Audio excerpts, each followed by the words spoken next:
If someone had asked me a year ago who I trusted the most in the world, I wouldn't have hesitated for a second. I wouldn't have said his name. I would have said hers. My best friend. The person who knew everything, my fears, my insecurities, the small arguments with my partner, the big ones too. The one who listened to me cry at 3 in the morning and told me I deserved more, that real love was built with patience. The one who swore, looking straight into my eyes, that she would never hurt me. And I believed her. Because it never occurred to me not to. With my partner, I saw a clear future. It wasn't perfect, but it was stable. Years together, shared routines, plans whispered late at night before falling asleep. He knew me, or so I thought.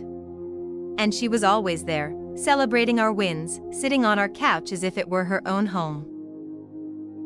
In a way, it was. We were a strange but familiar trio, spontaneous dinners, laughter, shared secrets. I felt lucky. Not everyone has a stable relationship and such a deep friendship at the same time. I remember thinking more than once. If everything ever falls apart, at least I'll still have her. The irony. At first, nothing felt wrong. Or maybe it did, but I didn't want to see it. Casual comments that seemed harmless. Looks that lingered a second too long. Brief silences when I walked into the room. Nothing serious enough to accuse. Nothing serious enough to doubt.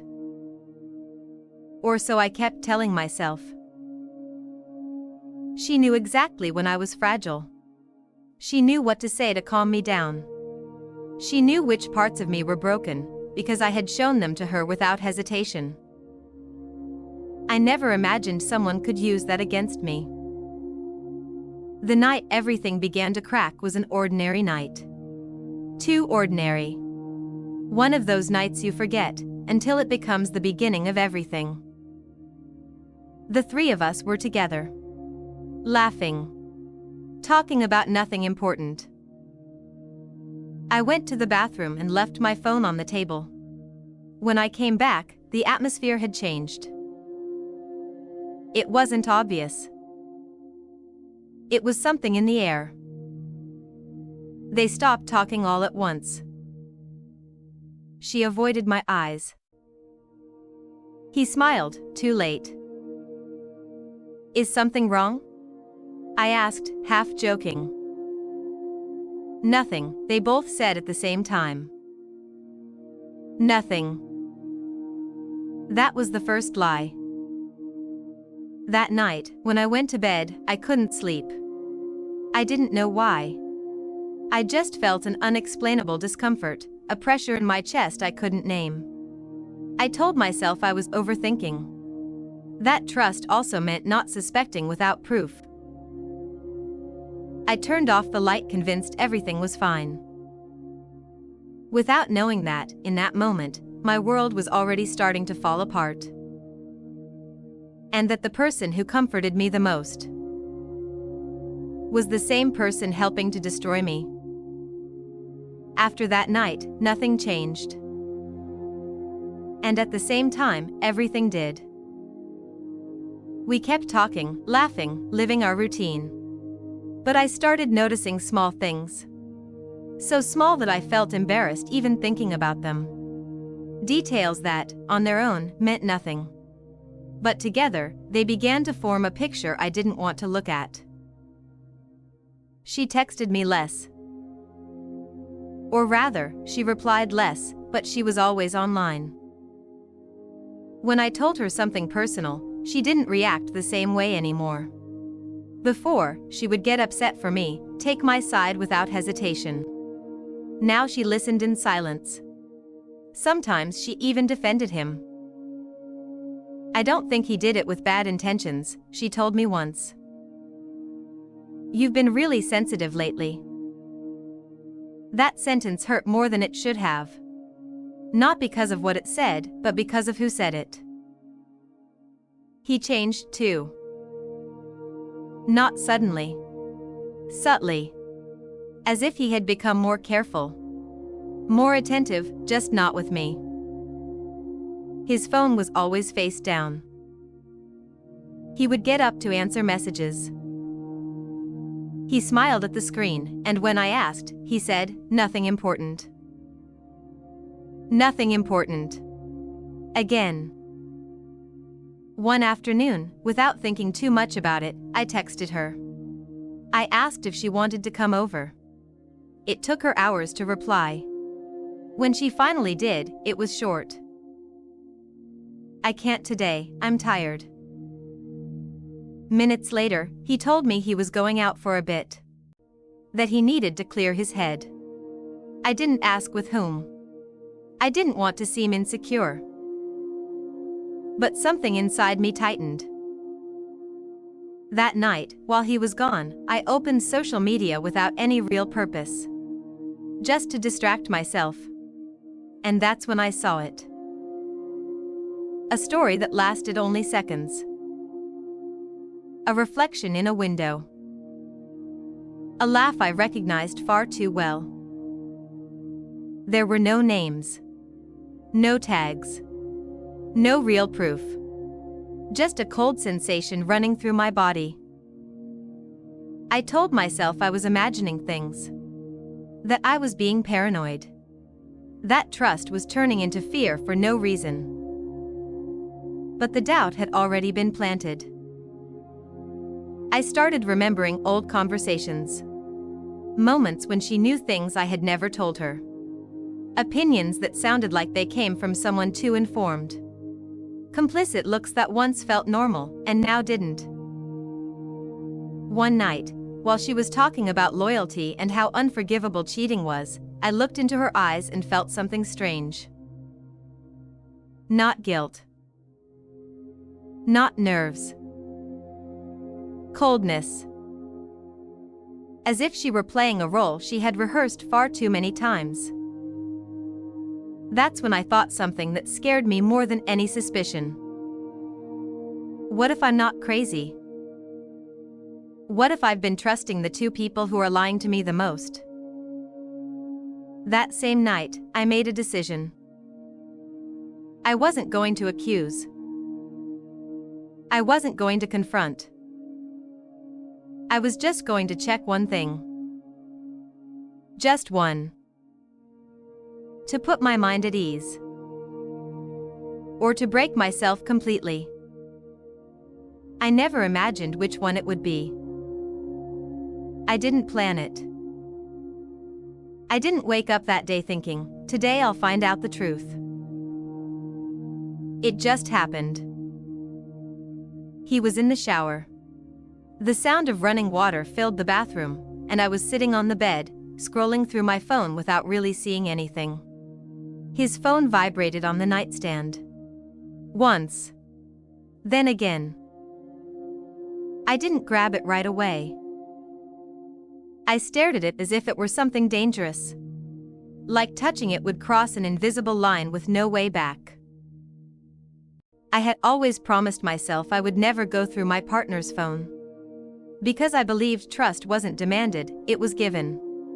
Because I swore that if I ever felt the need to do it, something would already be broken. And something already was. The screen lit up with a notification. I didn't see the full message. Just the name. Hers. My best friend. My stomach dropped. My heart started pounding so hard I thought he might hear it over the water. I told myself it meant nothing. That it was probably something stupid. That talking wasn't a crime. But my hands were shaking when I picked up the phone. I didn't dig through old messages. I didn't search carefully. I opened the chat, and there it was. I didn't have to read much. Last night was hard, saying goodbye. I wish we didn't have to hide anymore. The air left my lungs. Literally. I scrolled up. Messages, photos, voice notes. Not explicit at first. Worse. Intimate. Familiar. Full of a closeness you don't create overnight. Dates. Times. Coincidences that were no longer coincidences. Every word was a slap. Every "I miss you" cut like glass. And the worst part wasn't him. It was her. I recognized her phrases. Her way of writing. The same words she used with me when she comforted me.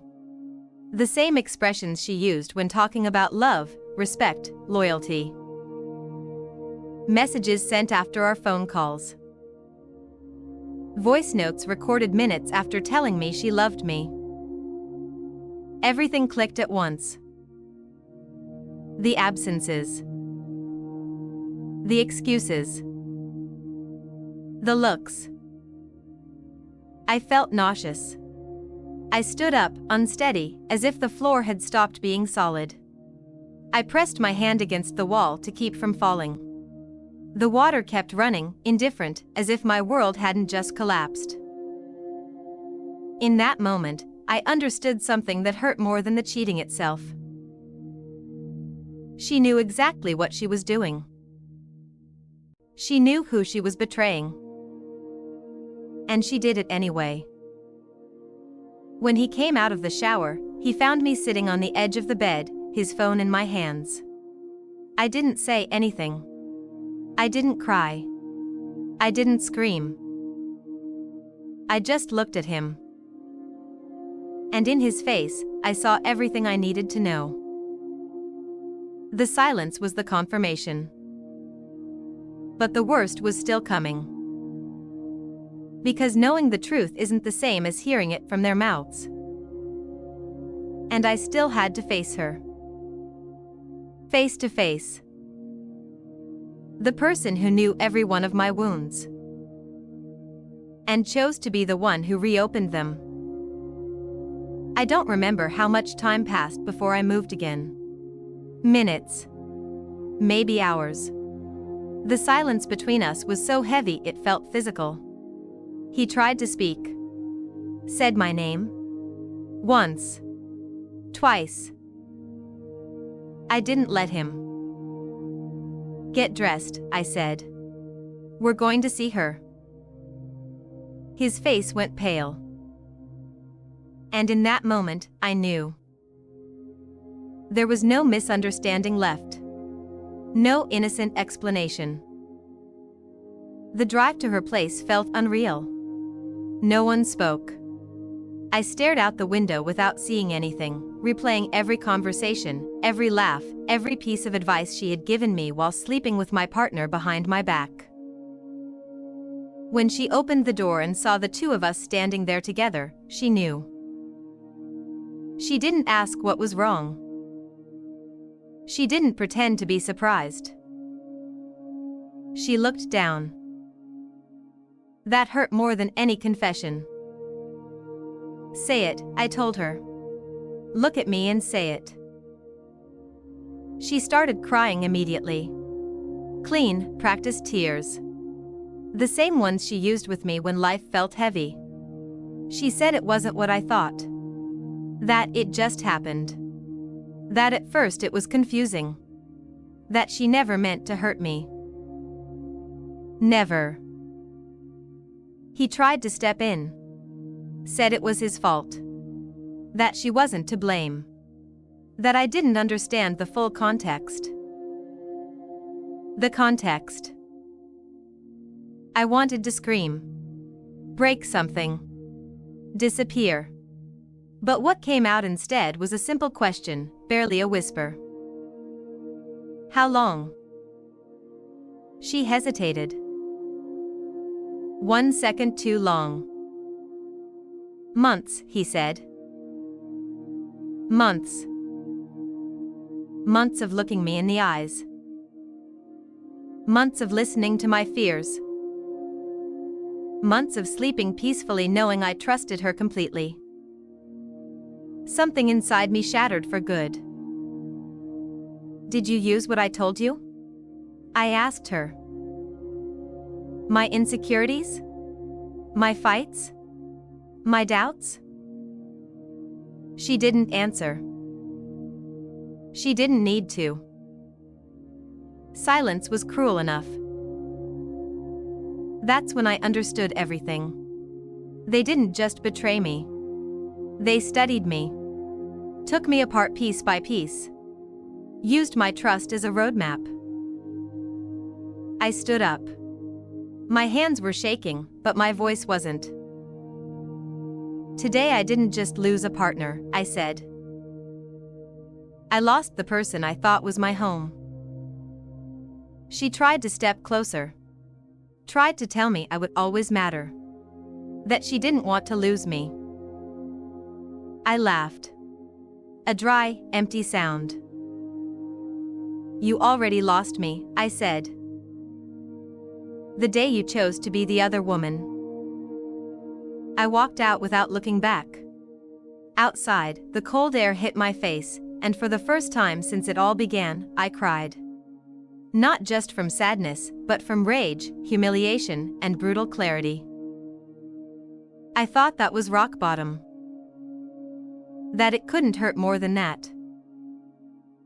I was wrong. Because days later, I would discover something that proved the betrayal wasn't a mistake. It was a choice. Repeated over and over again.